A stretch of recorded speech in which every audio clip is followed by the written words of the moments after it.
حبايبي حبايبي حبايبي، وحشتوني يا احلى مشتركين يا احلى متابعين. بحبكم بجد بجد بجد، وحشتوني الفترة اللي فاتت ديت. وشكرا على المشتركين الجداد اللي جم، بحبكم. دي بقى فيديو ما يتفوتش في جمصة بجد، والفوريلا دي شكلها خوفني قوي، وجمال البحر تابع الاخر. متنساش الاشتراك واللايك وسبسكرايب.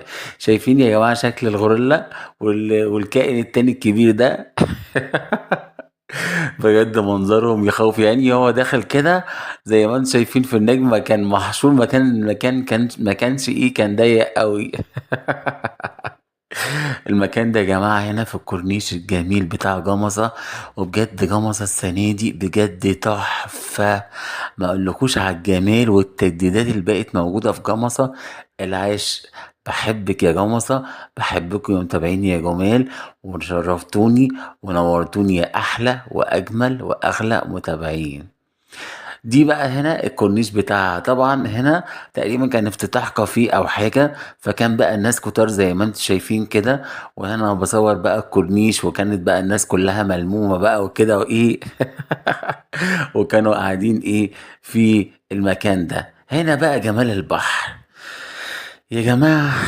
انا مهما اكتب على البحر ده، لو انا كتبت شعر مش هديله حقه. البحر ده عامة ده مكان الاسترخاء. مكان الجمال بجد. مكان ان انت بتروح فيه بتنسى اصلا انت مين، وبتحس بالصفاء والجمال الذهني والروقان والسعادة وكل حاجة حلوة. مكان بحر جمصة ده تمام عامة. والبحور عامة، بس جمصة بقى ايه بالنسبة لي للحب. لان انا عشت فيها هنا اجمل ايامي.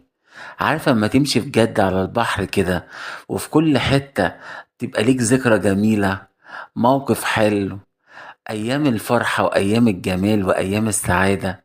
بجد يا جماعة، احنا يعني انا بنصح بجد اي حد يشوف الفيديو ده ويشوف فيديوهاتي عامة ان هو يسافر ويخرج من منطقة الامان بتاعته، ويشوف بلاد جديدة ويشوف اماكن جديدة، ويستمتع بالجمال والنعم الحلوة بتاعت ربنا الجميل اللي بيديها لنا. شايفين جمال البحر؟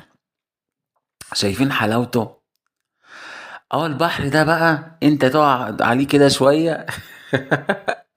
تحس بالروقان. تحس بالجمال. تحس ان انت كده رحت في عالم تاني خالص. وهنا بقى زي ما انتوا شايفين كده، ده كان في يعني انا كنت مصوره في فتره ما كانش فيه ناس كتير قوي، لان انت لو انت صورت دلوقتي اليومين دول